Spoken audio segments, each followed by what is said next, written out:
So this poem came from that time. What the birds know.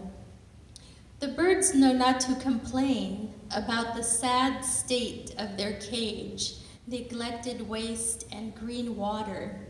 My grandmother lies paralyzed in her bed. I knock on her door, tell her that one of her birds is losing its crown of feathers. They always fight, she says.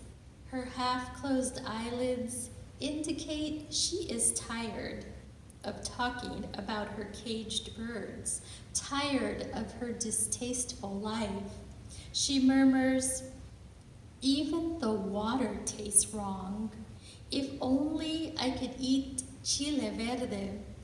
Why aren't you bringing me dinner? ¿Dónde está la comida?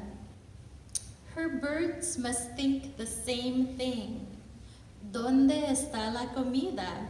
Why does the water taste wrong? This place depresses me. When can I go? I roll up the cage's rotten stench, scrub away fluorescent algae, fill plastic holders with seeds, but her birds remain angry. The blue parakeet continues to give her green companion a haircut. She pecks and pecks at his balding head. The two live like an old married couple, waiting for calloused hands to feed them, a grandmother to whistle and talk to them. Who wouldn't go mad cooped up in a cage? When my grandmother's spirit, a wavy mist, leaves her mouth like a genie escaping an open bottle, I say goodbye. Open all the doors and windows in the house, tiptoe to her bird cage, and let them all fly free.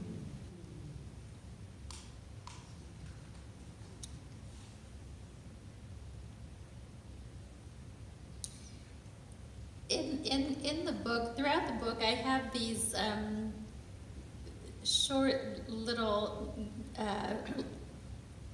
kind of tiny little poems. One of which starts the book, and it's and I'll give you a taste of those. The first one is.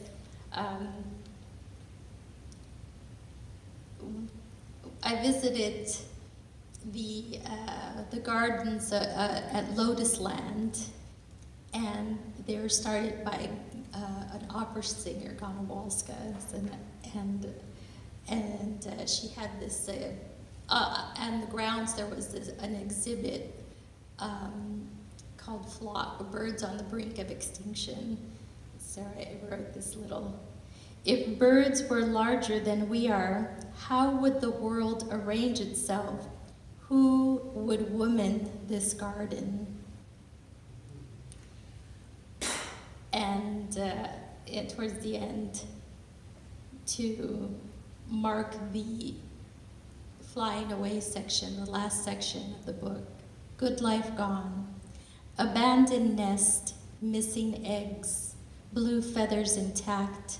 The worst sound is in the world is a scrub jay mourning her dead mate.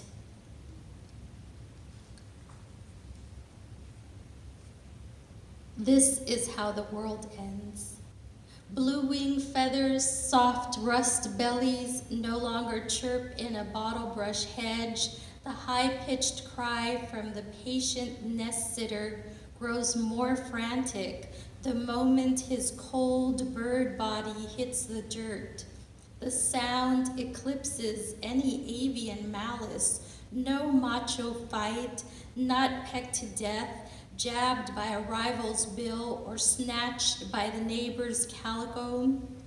His fallen feathers mean she's gone too, flown the coop in search of a live mate, a warm body to settle her nest. Ants, thirsty from drought, surround, begin their slow feast. The army tackle's eyes no longer shiny. yet dull orbs offer answers, proverbial pearls of wisdom. The garden is strangely quiet. Imagine no buzz, no war of wings. This is how the world ends. One bee, one monarch, one barren field, one hungry child, one state without water, one western bluebird, one, and then none.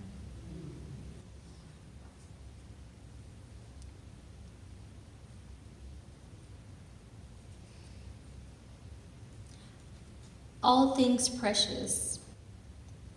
In death, some things never change. Silence, where masked mimicry once filled trees with car horns, ringtones, your child's laughter.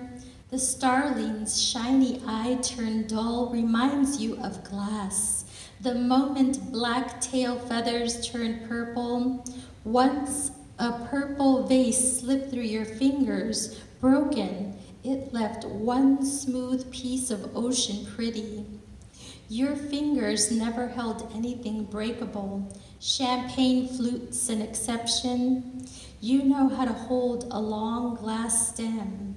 Crystal clatters to a shatter, sounds ugly on parquet, under the palm-sized body's thump, soft as rain. When you bury your grandmother in her favorite purple dress, you wish you had kept the amethyst dragon pin for yourself.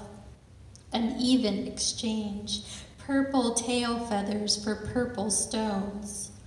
All things precious, except for this bird, end up buried in a box.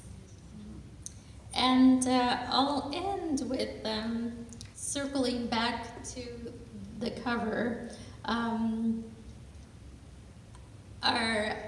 There's a little nepotism involved. Our nephew's girlfriend is the cover artist, Sylvia Santamaria, and when she showed us this for her project at UNO, I knew this had to be the cover of the book. And then I had been thinking about it so much that I wrote a poem after I had turned in the manuscript. And my editor said, well, this poem belongs in the book. So, Pelicano Pardo, after Sylvia Santamaria's Pelicano. When the age of birds gave way to the time of man, Pelicano was no stranger to morphine. First, he was an egg hatched by warm feet, time spent in anticipation of cracking the pink ceiling, cresting a new world, gave way to a mother's beak filled with fish. From male to female, he is now a she. Wings unfurl from long matted hair, awake in awkward, mutated state. The landing and takeoff proved the hardest. On bended knee, as if proposing, a faint blue eye turned sideways, Egyptian profile immortalized on thick papyrus, pouched closed, proud bill snapped shut. This is how she wants to be remembered, in mid-morph, half human, half bird. Mutable mutant, she acclimates to spikes. Her thunderous thighs, generous belly fly south and thrive. She prefers brown and white wings to hands. Thank you.